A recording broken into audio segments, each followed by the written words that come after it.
बिस्मिल्लाहिर्रहमानिर्रहीम अस्सलाम वालेकुम। Welcome to kitchen blogs. कैसे हैं आप सब? उम्मीद करती हूँ कि आप सब लोग अपने घरों में अल्लाह ताला के फजलो करम से ठीक ठाक होंगे और अपनी फैमिली के साथ अच्छी ज़िंदगी गुजार रहे होंगे। अल्लाह ताला हम सब के रिस्क में बरकत अता फरमाए और हम सबको अपनी नेमतों का शुक्र अदा करने की तौफीक अता फरमाए। आमीन सुम्मा आमीन। अच्छा जी, तो आज मैं अपने किचन में निकाल रही हूँ घर की जमाशुदा मलाई से किस तरह हम देसी घी निकाल सकते हैं। इसके बहुत से तरीके हैं और बहुत ज़रा टाइम भी लग जाता है और कई लोगों को ये शिकायत होती है कि हमारे देसी घी में से एक अजीब सी स्मेल आती है, तो खाया नहीं जाता या बहुत डार्क रंग का निकलता है। लेकिन आज ऐसा कोई सीन नहीं होने वाला। मैं बहुत कम टाइम में बहुत अच्छा घी निकालूँगी, आप इंशाल्लाह देखिएगा। ना ही इसमें से कोई स्मेल आएगी और ना ही इसका टाइम बहुत ज़्यादा लगेगा, क्योंकि इसके बहुत से तरीके हैं निकालने के। बाज़ लोग रात को इस पे जार लगा के रख देते हैं दही का, सुबह इसको रिड़कते हैं पानी डालकर, तो मक्खन की सूरत में आ जाता है, लेकिन वो भी एक बहुत ज़्यादा टाइम लग जाता है। तो आज मैं एक बिल्कुल नए तरीके से निकाल रही हूँ, आप इसे ज़रूर ट्राई कीजिएगा। अच्छा जी, तो ये मैंने मलाई तकरीबन 2 ढाई महीने से जमा की हुई है। 2 ढाई महीने की ये मलाई है। तो अब मैं इसे डालकर रख दूँगी कढ़ाई में पकने के लिए। अब इसका चूल्हा मैंने जला दिया है और अब इसे पकाऊँगी, इसमें ये सारी मेल्ट हो जाएगी और जब बॉइलिंग शुरू हो जाएगी तो फिर मैंने इसे 15 मिनट पकाना है। अब इसकी बॉइलिंग शुरू हो गई है, तो इसे हाई फ्लेम पे ही पकाना है, पास खड़े होके कि ये गिरे ना और ना ही नीचे लगे। बस इसे हम 15-20 मिनट पकाएँगे, तो ये नीचे होनी शुरू हो जाएगी सारी।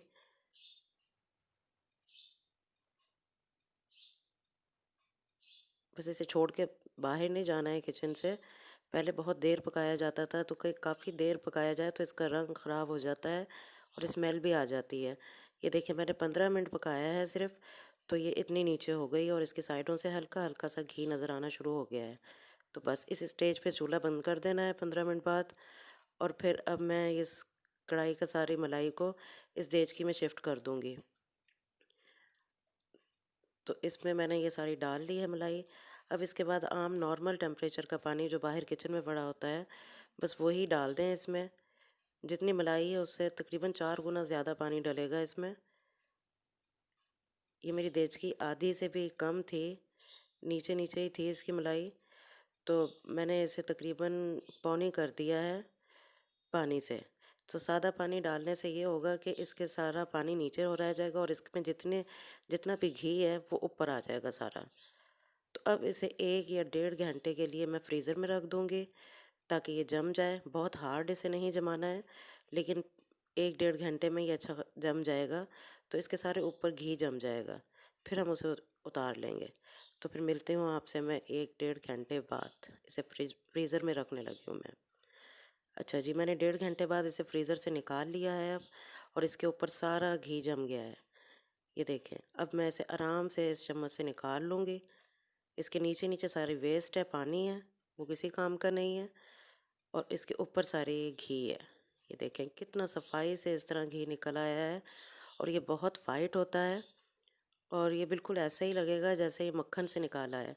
ये इसके वेस्ट है, ये सारा पानी है, ये किसी काम का नहीं है।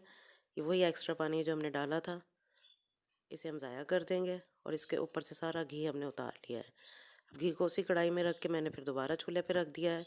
अब ये सारा घी है, चूल्हा जला के इसे मेल्ट करेंगे। इसमें थोड़ा बहुत पानी है जो कि सूख जाएगा 10 मिनट में और फिर हमें अच्छा सा देसी घी हासिल हो जाएगा। बहुत अच्छा, बहुत खुशबूदार ये निकला है। इस तरह इसमें टाइम भी नहीं लगता। मैं भी पहले बहुत देर पहले पकाती थी, तकरीबन डेढ़ 2 घंटे, तो उससे येलो येलो हो जाता था और काफ़ी डार्क रंग का निकलता था और स्मेल भी इतनी अच्छी नहीं होती थी। फिर मेरी अम्मी ने मुझे इस तरह ये सिखाया है, तो मैं अपनी अम्मी के तरीके से ही निकालती हूँ। तो अब ये बहुत ही अच्छा माशाल्लाह निकलता है, बहुत सॉफ्ट और बहुत वाइट होता है, जैसे लगता है जैसे मक्खन से ये निकला है। तो मैंने सोचा कि मैं आप लोगों से भी ये शेयर कर लूँ, शायद किसी के लिए आसानी हो जाए। अच्छा जी, मैंने उस मलाई को सिर्फ़ 15 मिनट पकाया है, तो सारा ये इस तरह निकल आया है घी और इसके नीचे बैठ गया है जितना थोड़ा बहुत था रहता था वेस्ट। तो ये सारा हमारे पास देसी घी है और बहुत अच्छी खुशबू आ रही है इस टाइम किचन से। बस इसे ज़्यादा नहीं पकाना, अगर इसे ज़्यादा पकाएँगे तो फिर स्मेल आ जाएगी। इसमें पानी सारा ख़त्म हो गया है और ये तैयार हो गया है। तो अब मैं आपको इसे डिश आउट करती हूँ। अब इसे मैं छान लूँगी इस तरह। तो ये बहुत ही साफ-सुथरा सा अपने हाथों से निकला हुआ घी हमारे पास आ गया है। तो अब आप इसे एन्जॉय कीजिए, सर्दियों में गाजर का हलवा बनाएँ या साग पर तुड़का लगाएँ, दाल पर लगाएँ। ये बहुत ही अच्छा रहता है और बच्चों को देना भी चाहिए, इसके हेल्थ बेनिफिट्स भी बहुत हैं। और सबसे बड़ी बात ये है कि ये आपने अपने घर में अपने हाथ से निकाला है, आपको तसल्ली है कि ये बिल्कुल खालिस है। क्योंकि बाज़ार में आजकल बिल्कुल खालिस चीज़ नहीं मिलती। ये देखें थोड़ी-सी इसकी वेस्ट रह गई है, वो भी मैं इस तरह छान लूँगी। तो इस तरह कोई चीज़ ज़ाया नहीं होती। घर की मलाई इधर-उधर हो चाय में डालने से बेहतर है कि इंसान थोड़ी-थोड़ी मलाई करके जमा कर ले। मैं थोड़ी-थोड़ी मलाई करके जमा करती हूँ, तो काफ़ी दिन में निकल आता है। निकलता तो थोड़ा ही है लेकिन तसल्ली होती है कि ये अपने हाथों से निकला हुआ है और खालिस है। तो आप इसे बनाएँ इस तरह, मेरे तरीके से निकालें और इंशाल्लाह आपको अगर कोई शिकायत होगी कि ये वाइट नहीं है या इसमें स्मेल है, तो ऐसा कुछ नहीं होगा इंशाल्लाह ताला, बहुत अच्छा रहेगा। और आप ही निकालें, एन्जॉय कीजिए। मुझे फ़ीडबैक ज़रूर दीजिएगा। अभी ये जम जाएगा तो बिल्कुल मैं फिर आपको दिखाऊँगी। ये बिल्कुल वाइट निकले हो जाएगा जम के। तो मुझे फ़ीडबैक ज़रूर दीजिएगा। ये देखें, ये जम गया है, कितना अच्छा है, कितना वाइट है। इसे इस्तेमाल करके भी मज़ा आएगा। शायद मेरी ये वीडियो आपके लिए हेल्पफुल रही हो। अगर ऐसा है तो वीडियो को लाइक कीजिएगा, शेयर कीजिएगा, मुझे फीडबैक ज़रूर दीजिएगा, मेरे चैनल को सब्सक्राइब कीजिए। फिर मिलूँगी किसी और रेसिपी के साथ, तब तक के लिए अपना और अपनी फैमिली का ख़्याल रखें। अल्लाह हाफ़िज़।